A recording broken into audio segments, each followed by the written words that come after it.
5 నిమిషాలు చూస్తామన్నాం కదా, సిమ్లో పెట్టాం కదా. ఇప్పుడు చూద్దాం. చూడండి, కర్రీ రెడీ అయిపోయింది. దొండకాయ గ్రేవీ రెడీ అయిపోయింది. చూడండి ఎంత ముద్దుగా ఉన్నాయో దొండకాయలు.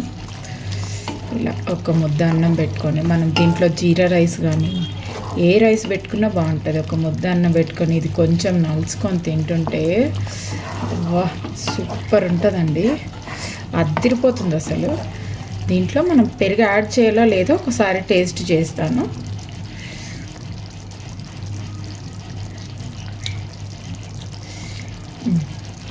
కొద్దిగా ఉప్పు పడుతుంది, కొంచెం పెరుగు యాడ్ చేద్దాం. పెరుగు యాడ్ చేయకుండా పర్లేదు, కొంచెం ఉప్పు యాడ్ చేద్దాం. కొద్దిగా ఉప్పు గింతే పడుతుంది.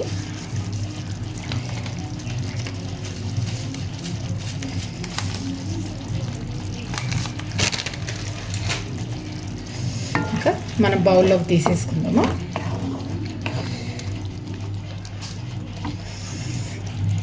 అయిపోయింది.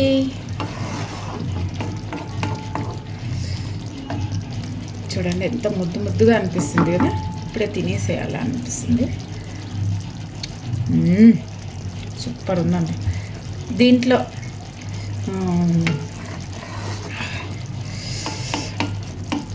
మనం బౌల్లో తీసేసుకుందాం. ఇది కిందికి చూడండి, వావ్ ఎంత బాగుంది కదా.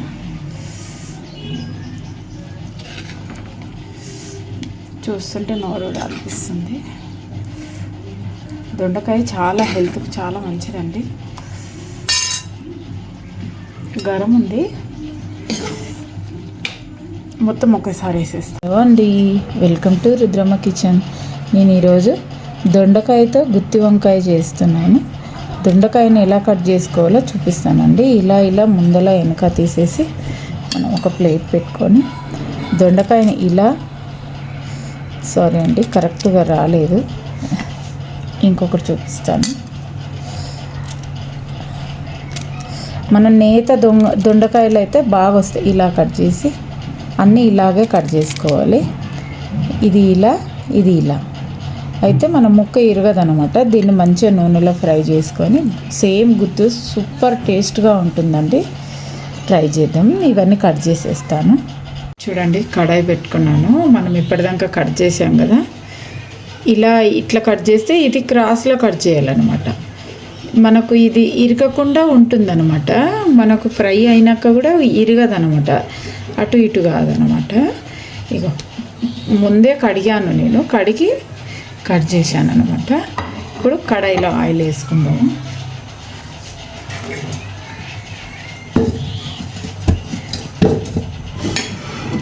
చాలా బాగుంటుందండి. ఒక 2 బౌల్ అంతా నూనె వేస్తున్నాను. మంచిగా ఫ్రై కావాలన్నమాట ఇది. దీంట్లో జీలకర్ర ఆవాలు వేసుకుందాము. జీలకర్ర ఆవాలు 2 కలుపుకొని ఉన్నాయి. ఇవి కొంచెం చిటపట అనాలి. అవి చిటపట అంటేనే టేస్ట్ వస్తుందండి. మనకు చిటపట సౌండ్ వస్తే మనం దొండకాయలు వేసుకోవడమే. వస్తుంది కదండి, చిట్పట్ అంటుంది. ఇప్పుడు దొండకాయలు వేసుకుందాం.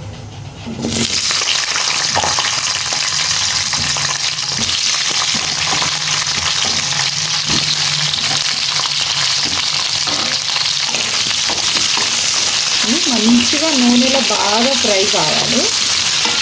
మూత పెట్టద్దు, మూత పెడితే మెత్తగా అవుతాయి. ఇలా నూనెలో ఇలాగే ఫ్రై కావాలి. దీంట్లో కొంచెం ఉప్పు వేసాను. ఉప్పు కొంచెం లైట్గా ఇట్లా ఈ దొండకాయల మధ్యలకి వెళ్ళిపోతుంది అన్నమాట. ఇవి బాగా ఫ్రై అవ్వనిద్దాము. ఇలాగే ఫ్రై అవుతాయి. చూడండి, మగ్గిపోయినాయి కదా. మనం ఇప్పుడు ఒక పెద్దవి 2 టమాటాలు తీసుకున్నాను, మీడియం సైజువి. ఇప్పుడు మనం టమాటా వేసుకుందాం. దీంట్లో ఈ నూనెలో వేసేసుకుందాము. మంచిగా మగ్గిపోతుంది. 2 మీడియం సైజువి తీసుకున్నాను. మనం కొంచెం సేపు మూత పెట్టేసాము.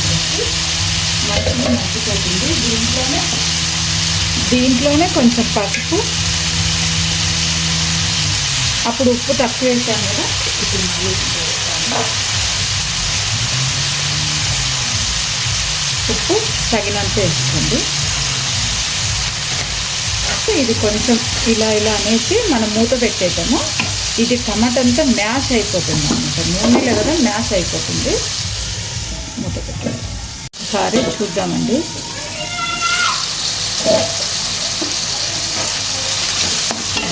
టమాటా మంచిగా మ్యాష్ అయిపోతుంది.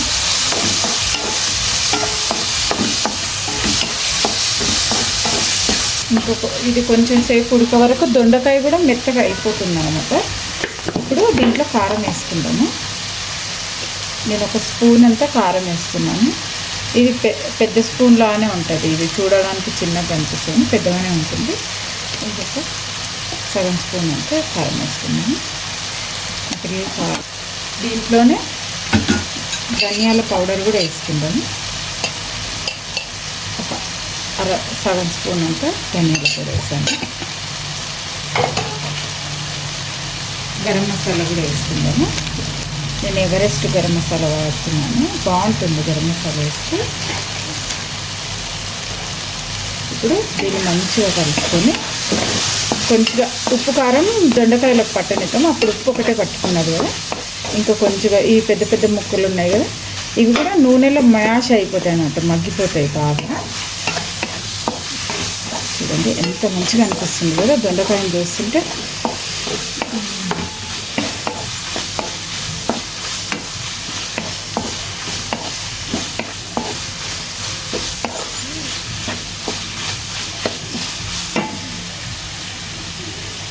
ఇది ఇంకో కొంచెం సేపు మగ్గనిద్దాము.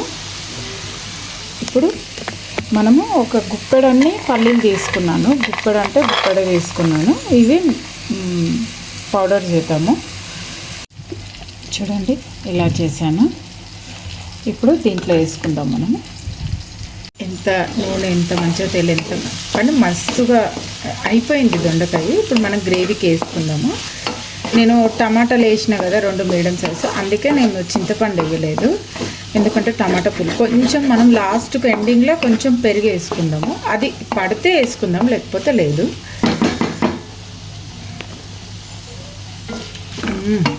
టేస్ట్ అయితే అదిరిపోయిందండి. ఇప్పుడు మనం ఇది వేసేస్తున్నా. దీంట్లో కొంచెం ఇంకా వాటర్ పడుతుంది. మనకు గ్రేవీ లాగా చపాతీలో, బగారా రైస్లో, వైట్ రైస్లో చాలా బాగుంటుందండి. మనకి ఇది ఇలా కొంచెం సేపు ఉడకనిస్తే పల్లి పచ్చివాసన, ఫ్రై చేసాము, పల్లి పచ్చివాసన అంతా వెళ్ళిపోతుంది అన్నమాట. మనం పచ్చి నీళ్ళు వేసింటాం కదా, మంచి నీళ్ళు, గరం నీళ్ళు కాదు కదా, చల్ల నీళ్ళు వేసాను కదా, అందుకే అది కొంచెం ఆయిల్ వస్తుంది బయటకి. దాని తర్వాత కొన్ని మనం మళ్ళీ వాటర్ వేసుకోవాలి. చూడండి ఆయిల్ వస్తుంది కదా, పక్క పొంటి ఇక్కడ ఆయిల్ వస్తుంది కదా, ఉడికిపోయింది అనమాట. దీంట్లో మనం ఇప్పుడు వాటర్ వేసుకుందాము.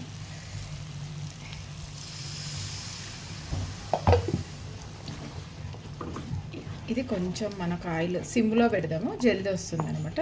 దొండకాయ కూడా ఇగో ఇలా మెత్తగా అయిపోయింది అనమాట. మంచిగా ఉప్పు వేస్తాం కదా మనం, మంచిగా మ్యాష్ అయిపోతుంది అనమాట. ఇలా మనకు ఈ ఆయిల్ వచ్చే వరకు మొత్తానికి మంచిగా మ్యాష్ అయిపోతుంది అనమాట. మెత్తగా ఉడుకుతుంది, కాకపోతే ఎలా ఉందో అలాగే కనిపిస్తుంది అనమాట. ఇట్లా ఇరిగి చీలికలుగా కాదనమాట. మనం దొండకాయ ఒకటే పక్క ఇలా కట్ చేస్తే ఎనికి పక్కల ఉడకదనమాట. 2 పక్కల కోస్తే అటు ఇటు బాగా ఉడుకుతుంది అనమాట. చూడండి కూర రెడీ అవుతుంది కదా, అందుకే ఆయిల్ బయటకు వస్తుంది. చూడండి మనం ఎంత ఆయిల్ వేసామో అంత ఆయిల్ కంపల్సరీ బయటకు వస్తుంది. కొంచెం టేస్ట్ చూస్తాను.